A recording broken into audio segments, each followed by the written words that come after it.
Bonjour à tous, je vais vous faire une petite vidéo sur les différences entre le New Age et le catholicisme.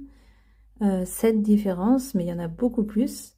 Alors je rappelle en quelques mots qu'est-ce que c'est que le New Age. Donc c'est un courant spirituel occidental qui est apparu à la fin des années 60, fondé dans l'espérance d'une ère nouvelle, l'ère du Verseau, et de temps nouveaux, donc se caractérisant par la diversité de pratiques, notamment par exemple le yoga, la méditation, la lithothérapie, les soins énergétiques, avec également beaucoup de références religieuses, les religions orientales, le paganisme, l'hindouisme, le taoïsme, le chamanisme et beaucoup d'autres, et aussi de l'ésotérisme comme l'astrologie, l'horoscope, la numérologie, les cartes, la voyance, et j'en passe.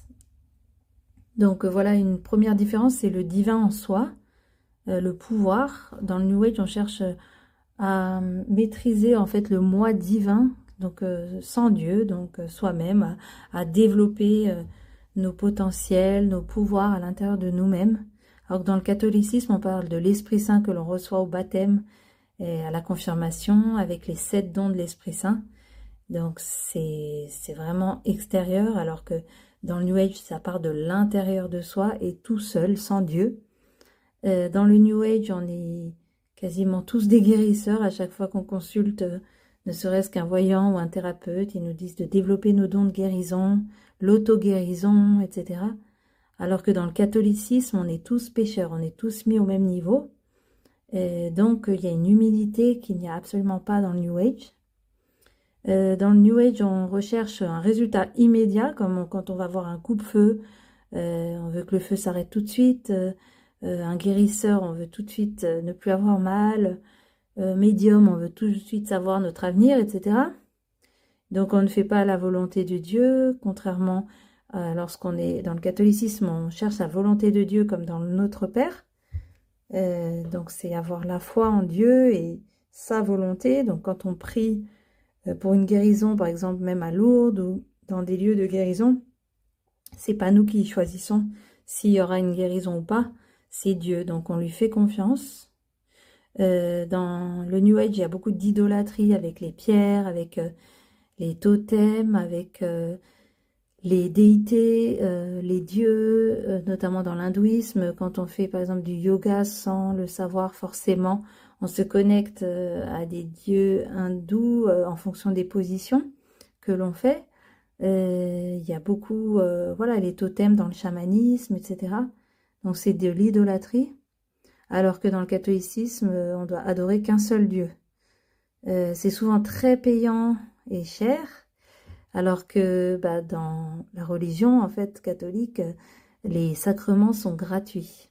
Tous les sacrements sont gratuits et les prêtres sont à disposition pour des confessions. C'est, on peut dire, le nettoyage de l'âme, alors que dans le New Age, il faut constamment se nettoyer les énergies. C'est complètement différent, il faut faire des ancrages, il faut faire des rituels. Donc ça donne aussi une emprise et des dépendances, parce que il faut revenir voir les thérapeutes plusieurs fois. Par exemple, si une personne a eu des problèmes dans soi-disant des autres vies, il faut aller nettoyer, ou nettoyer les auras, nettoyer les maisons, des entités, etc. Donc il y a toujours quelque chose à faire, c'est jamais terminé, des stages, etc. Donc il y a une emprise et une dépendance, alors que Dieu nous laisse le libre arbitre. Et on parle voilà souvent de rituels chamaniques, d'ancrage, rituels par-ci, rituels par-là, rituels pour nettoyer par exemple ses pierres avec la lune, etc. Alors que dans la religion, on prie et on remet toute notre confiance en Dieu, c'est lui qui gère, on va dire. On n'a pas de rituel à faire, c'est des prières, c'est complètement à l'opposé. Donc il faut savoir à qui on remet notre confiance. Donc le premier commandement dit clairement, tu aimeras le Seigneur ton Dieu de tout ton cœur, de toute ton âme et de toute ta pensée. C'est le premier et le plus grand des commandements, Matthieu 22, 37, 39. Et il y a également des passages dans la Bible qui sont clairs par rapport à tout ce qui est magie, ésotérisme, comme l'acte 19-19 qui dit un certain nombre de ceux qui avaient exercé les arts magiques Ayant apporté leurs livres, les brûlèrent devant tout le monde, et on estima la valeur à 50 000 pièces d'argent. Donc, quelques solutions quand même. Donc, il y a toujours des solutions avec Jésus, avec Dieu, heureusement. Donc, si vous avez touché de près ou de loin à ces différentes pratiques, n'hésitez pas à en parler à un prêtre. Vous pouvez également retourner au sacrement, notamment celui de la confession, le sacrement du pardon. Jésus miséricordieux va couper les liens en fait qui ont été créés avec les thérapeutes ou avec toutes ces pratiques, parce qu'en fait c'est les démons derrière en fait qui agissent pour nous donner l'illusion d'une guérison ou de savoir des choses sur notre avenir. Mais seul Dieu connaît notre avenir et on ne peut pas parler aux morts, c'est écrit dans les textes.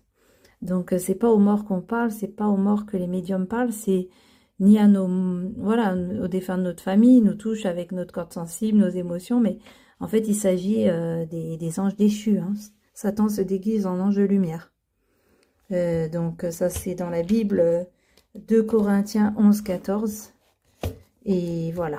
Et vous avez reçu gratuitement, donné gratuitement, Matthieu 10, 8. Mon peuple périt faute de connaissance, Osée 4, 6.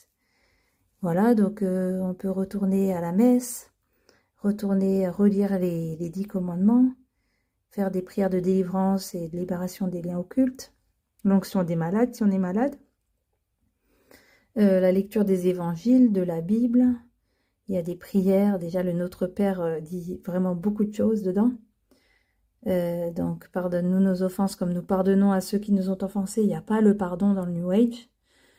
Le chapelet, les neuvaines, voilà, et surtout renoncer à toute forme d'occultisme et fermer vraiment la porte définitivement pour vraiment ne plus retomber dans les filets du diable. Voilà, en tout cas, j'espère que cette petite vidéo vous aidera. Et puis, je vous souhaite vraiment d'être bénis et tout de bon. Et courage si vous avez touché à tout ça. Sachez qu'il y a des solutions. J'en suis la preuve parce que moi, j'ai touché à tout ça. Et c'est vraiment beaucoup de perte de temps et de malaise parce que, voilà, je rajoute cette petite aparté. Migraine, crise d'angoisse, insomnie, bruit de pas. Voilà, on se sent pas du tout à l'aise alors que dès qu'on fait la confession de notre vie et sachant que Jésus se cache derrière le prêtre, comme dit Sœur Faustine, on est libéré de tout ça et on a une paix qu'on n'a jamais, jamais, jamais dans le New Age. Voilà, soyez bénis.